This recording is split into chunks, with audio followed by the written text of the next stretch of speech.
Greetings, programs! NeoMegaMan back again for a Season 3 MUGEN Battles update. Yep, in this update we're going to be covering a lot of stuff, so if you haven't already, grab yourself a sandwich, sit down, just enjoy the ride. We got a lot of ground to cover today, folks, so I'm just going to get right into it. This is going to cover a lot of things about, the roster, some, the top 20, a few mentions that I got to make, and it's going to explain how I'm going to be handling this season differently from the past two. And boy, is it going to be different. But to start with, here's the first big difference. This year we're giving out we're giving out some awards. Starting with Miss Congeniality. And oh brother, this year's Miss Congeniality is tied between Ryuki and Oja and Kato and Tai, both of whom managed to do nothing but lose this season. Cripes. Yeah, Ryuki and Oja were top 20 last year, last season. It was last year as well, because, just a quick update on that. As of this being recorded, I've been doing this MUGEN battle thing for over a year. So, hey, go me. And thank you all again for sticking around for that, but I'll get to the big thanks at the end. Anyway, Kato and Tai and Ryuki and Oja, they get the Miss Congeniality prize because they just did nothing but suck this season, and there's no two ways about that. And now, on to the honorable mentions. These are teams that didn't quite make the cut for the top 20, but deserve to be recognized for their performances so far in my show anyway. Starting with Team WWE, Mysterio and Batista. They had a couple of hard matches this past season, and they did surprisingly well. I mean, they're a lot more talented and maybe even a little tougher than I gave them credit for. So, yeah, I mean, who knows what Season 3 could bring for them. I mean, I doubt that they're actually going to be top 20 material, because I got a lot of new blood coming in, lots of very tough, new, young faces who are just chomping at the bit for a chance to get into the top 20. But Team WWE, they're probably going to be sticking around a lot longer than I thought originally. Next up is Ryu and Ken. They dropped out of the top 20, but they deserve honorable mention anyway because, well, they did have a really tough schedule this year and didn't do too badly, in my opinion. They did about as well as I could expect them to do against the opponents they got. And next is Arthur and Firebrand, and it breaks my heart to say that they didn't make the top 20. They were just outside of it, and that's just maddening. They were so close.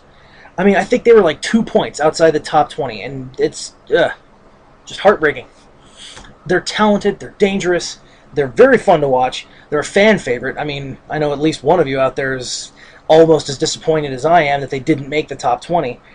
But, worry not, folks. They're going to be around for a long time, and eventually they will get their due. It's just going to take time. M.U.G.E.N King. Now, M.U.G.E.N King had a really rough season this season, starting off with an injury early on, but they went back, did a little training, got rehabilitated, recovered from the injury, and came back stronger than ever. I mean, literally stronger than ever.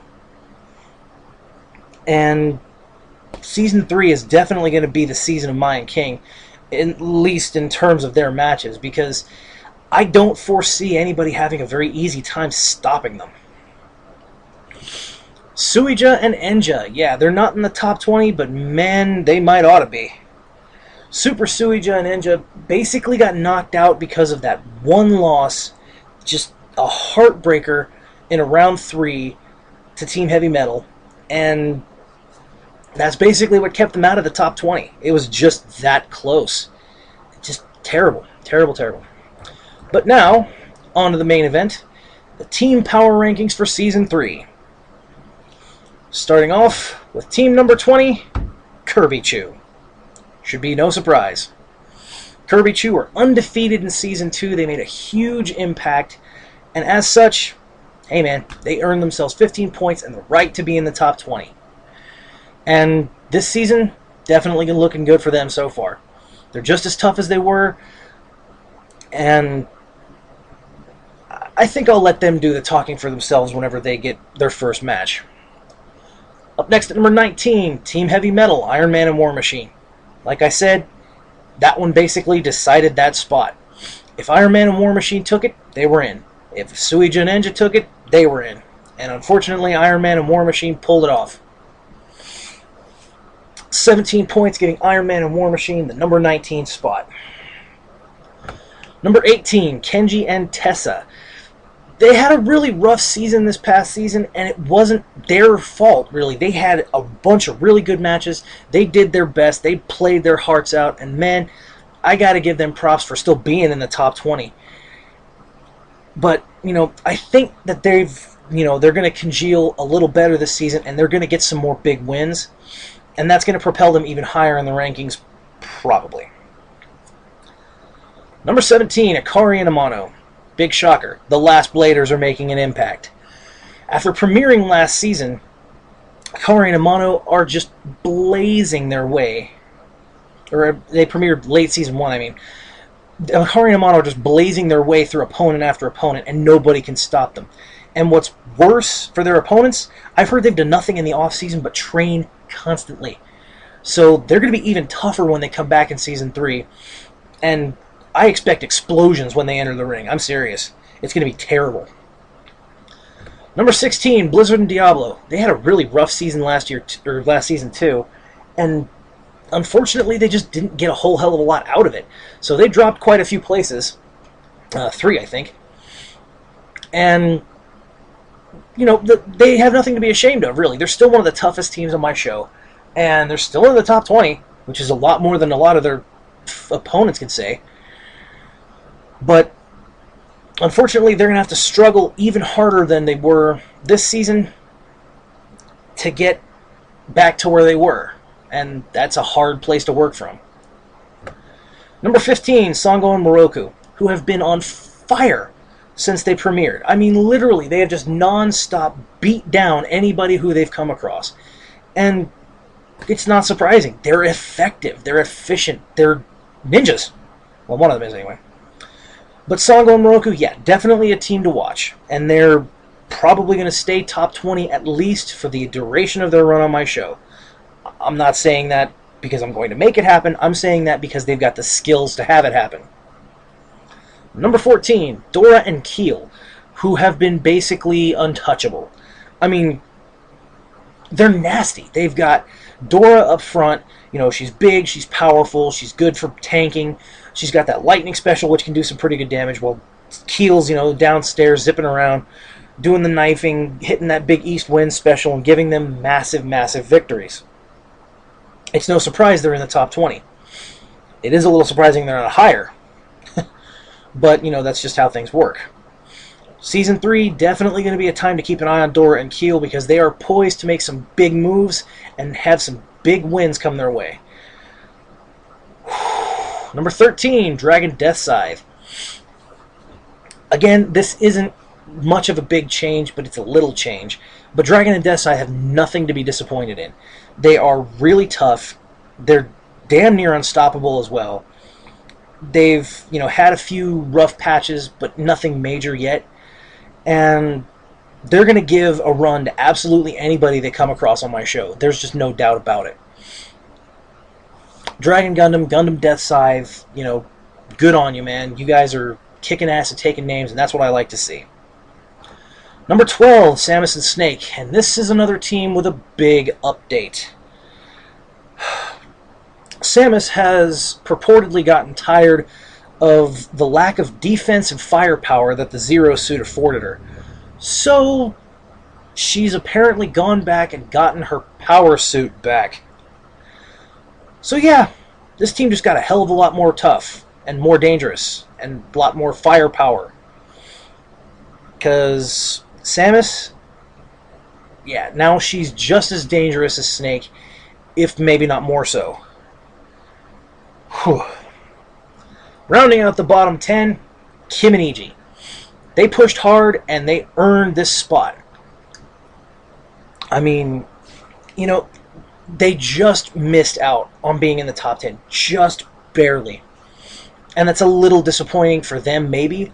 But they're going to keep pushing, and Season 3, they're just going to keep rolling right on through anybody I put in front of them. And if they do, they're going to find themselves in the top 10 very quickly. And I'd like to see it happen, honestly. Now, here's our first team that really hasn't gone anywhere. Ashen Hunter Killer. Status quo is status quo. They were tied for number 9 at the end of last season, and they're number 10 here. So, really, no big change. Ashen Hunter Killer deserve to be in the top 10. They've had some good, classic, hard-fought matches. And, honestly, they're a lot more dangerous than people give them credit for. I mean, Hunter Killer's really started coming alive at the end of Season 2. He's definitely going to be a force to be reckoned with in Season 3. And there could be some surprising changes coming in their future. So, you know, keep your eyes peeled on this one, folks. These two are going places. Rogue Roku, one of the toughest, most surprisingly effective teams on my show. You know, Roku Roda, he was really, really proving in that match against Dutch and Lynn that he has the capability of clutching when he needs to. You know, Rogue Roku, they had a little bit of a rough spot, you know, in that match, but they're still one of the toughest teams on my show. They're going to give hell to anybody they face. And this season, they're poised to keep their, you know, position going strong, maybe take a couple of ranks higher. Who knows? Number 8, Sigil and Haruhi. First real big change here.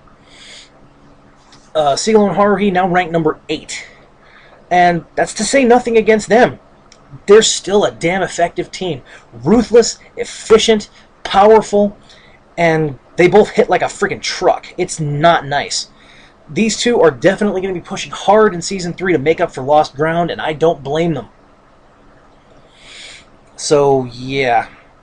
Team Fortress 2, and this will actually probably be the last time I call them that. Sigil and Haruhi, definitely one of the teams to watch this season. Number 7, Jadeite and Zoisite. What am I going to do? I mean, they are the highest ranked heel team on my roster. No ifs, ands, or buts. Jadeite and Zoisite, you know, with help from Queen Beryl and Prince Endymion, they have just obliterated anybody I've put in front of them. And go figure. They're powerful, they're efficient, and they fill each other's gaps perfectly. So, you know, nobody yet has really been able to stop them.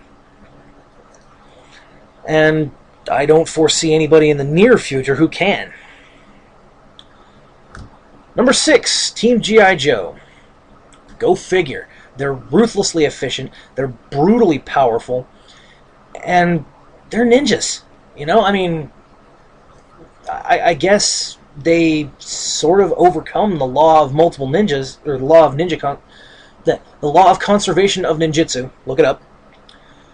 And by teaming up, they're just a lot better than they would be separately. I mean, they're a fan favorite. They've come to grow on me. A lot of you really like them, so I'm glad to see them as high ranked as they are. Go Joe. Now here's where the teams start getting a little more interesting. Number 5, X and Zero. This is a little change, not a big change, just a little. But X and Zero are poised to make some real big moves in Season 3. You know, Zero finally got through to X. He's really started to come into his own. And the two of them are going to be even more dangerous from here on out. I guarantee it. They're going to be one of the teams to watch. And it's just a matter of time before they get that really big career-defining win. Number 4, Dutch and Lynn. Again, a slight change. You know, they dropped one spot because the number 3 team took that spot. But Dutch and Lynn, again, they've just been hot, hot, hot. They have been demolishing anybody I put in front of them.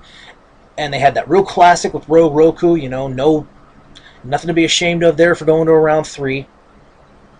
But, yeah, I think I'll take this moment to point out that this will be the last season that I use my particular point system that I devised originally. And from now on, it'll be a straight win-to-loss ratio basis for determining the top 20. So, you know, the top 20 could look very different at the end of Season 3 here. Number 3, Robert and Rio. They're one of the most dangerous and effective teams on my show, and they are going places, people. Rio, at the end of Season 2, has finally started to get a little more loose in the ring. He's starting to find his flow, get a little more, groove going on. He's starting to fight a little more like his partner, a little more smoothly alongside his partner. And, all I can say is they're one of my favorite teams to watch, and I hope that they continue their streak as hard as they can. Because there's some new blood coming up that might be able to challenge them. It's not going to be good. Anyway, number 2, Cable and Deadpool. Go figure. These two have been on a monstrous streak. And despite some very interesting matches and even, some rough spots, Cable and Deadpool looking to be even tougher in Season 3 for one particular reason. Deadpool has informed me that he's gotten tired of his old school style and he's switching to his Marvel vs. Capcom 3 style. So, yeah, if Cable and Deadpool start getting really hot in a match this year, don't be surprised if you see Deadpool bat someone out of the way with the health bar. Oh boy. Anyway, if you don't know who the number 1 team is by now, you're not paying close enough attention to my show. It's Hugo and Poison. Go figure. And again, Hugo and Poison, their streak, Kimon EG's streak, and Kirby Chu's streak are the 3 biggest I can think of off the top of my head. Hugo and Poison now undefeated in every match that they've had so far. Not to say they haven't had a couple of close calls, but they haven't even lost a round yet. So, yeah, that's big stuff right there. So, here's where I get to the update about the actual show. Now, what's going on this year? There will not be any more singles matches during my regular weekday slots. Monday through Friday, it will only be doubles matches or higher. Now, the reason for that is because I'm going to be handling the singles division in a much more interesting and, in my opinion, much more worthwhile way. And to explain what I mean, take a little look at this. It's going to be a tournament. Yeah, a singles tournament. Looking now is the bracket for Neo's Saturday Single Showdown. It's going to be pretty nuts, folks.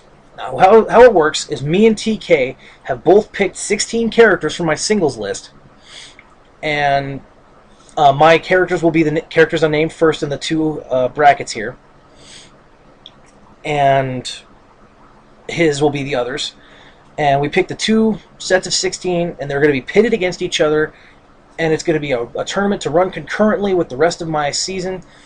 And the final match, the final 3 matches, the 2 semifinals, and the championship match will be posted at the very end of the season, like the Saturday after number 300.